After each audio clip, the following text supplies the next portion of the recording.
उसने कहा अपने खमीर को निकाल कर अपने आप को क्या करना है, शुद्ध करना है। कहता अपने आप को, किसको, आटे को नहीं बोल रहा परमेश्वर। दोबारा पढ़ेंगे उस आयत को। पुराना खमीर निकाल कर अपने आप को शुद्ध करो और नया गूंथा हुआ आटा बन जाओ, ताकि तुम अखमीरी हो, क्योंकि हमारा भी फसह जो मसीह है बलिदान हुआ है। और निर्गमन की उस वचन को पढ़ेंगे फिर से, 8 आयत को। कहता उसके मांस को उसी रात आग में भूनकर अखमीरी रोटी और कड़वे साग पात के साथ खाना। उसको सिर पैर आंतड़ियों समेत आग में भूनकर खाना, कच्चा या जल में पकाकर कुछ ना खाना। जब परमेश्वर के सामने लोग बलिदान करते थे तो किडनीज नहीं खा सकते थे। किडनीज और लीवर के पास जो चर्बी होती है उसको नहीं खा सकते थे। पता है कि नहीं पता? पुराने नियम में ऐसे ऑर्गन थे जो तुम नहीं खा सकते थे। तुम कुछ हिस्से थे बॉडी के जो तुम खा सकते थे। तो ये इजरायलियों के लिए बड़ी हैरानी वाली बात थी कि परमेश्वर कह रहा था कि सिर पैर आंतड़ियां सब कुछ समेत तुम उसे खाओगे। नहीं आ चंगियाई चंगियाई वाला मैनू दे दियो पार्ट, आ परसिक्यूशन वाला तू ही रख लो।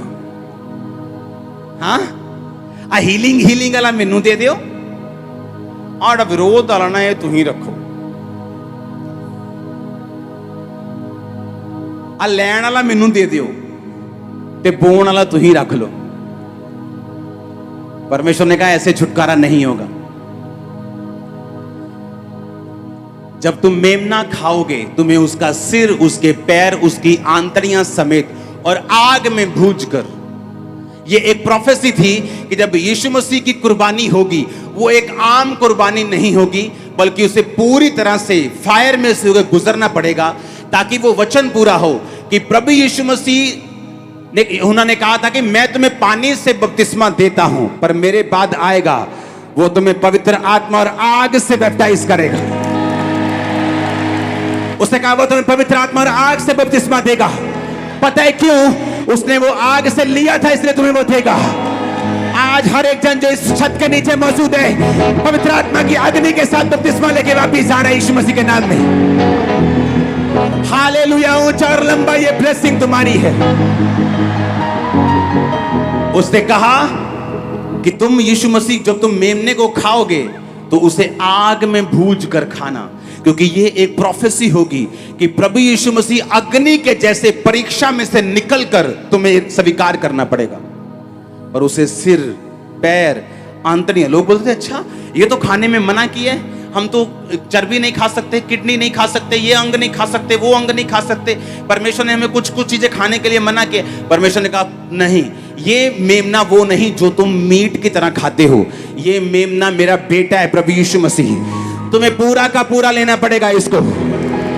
तुम नहीं कह सकते कि नहीं ये वाला हिस्सा मैं नहीं लूंगी, ये वाला हिस्सा मैं लेने के लिए तैयार हूं। मैं यीशु मसीह को सारी दुनिया में ग्रहण करने के लिए तैयार नहीं हूं, पर मैं उसकी चंगाई को चाहती हूं।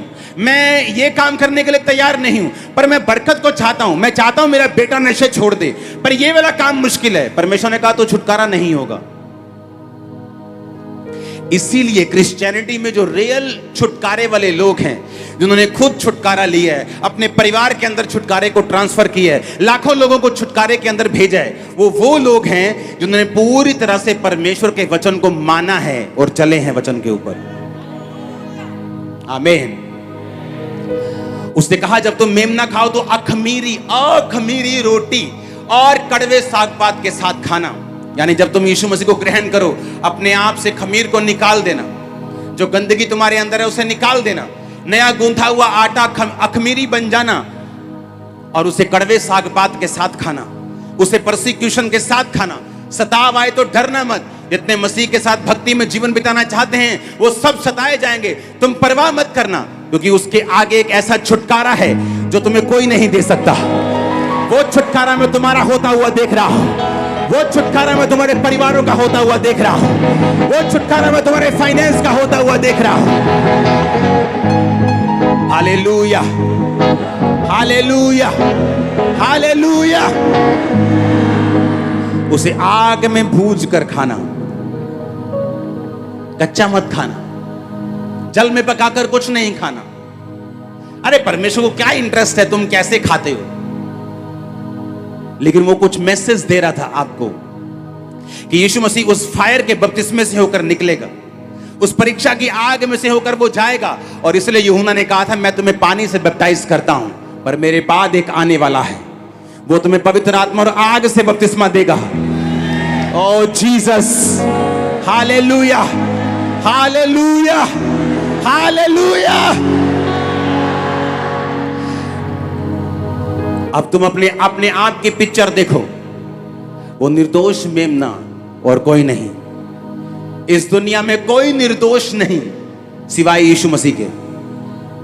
वो ऐसा एक लौता था, है और रहेगा जो सिर्फ मां के जरिए आया और पवित्र आत्मा ने उसको गर्भवती किया, क्योंकि वो निर्दोष था। इंसान के ब्लड में पाप था। अगर वो बाप के जरिए आता तो फिर वो भी ब्लड से, आदम और हवा के ब्लड से पापी ठहरता। लेकिन परमेश्वर ने कहा था अगर तुमको छुटकारा चाहिए तो निर्दोष मेमना कुर्बान कर।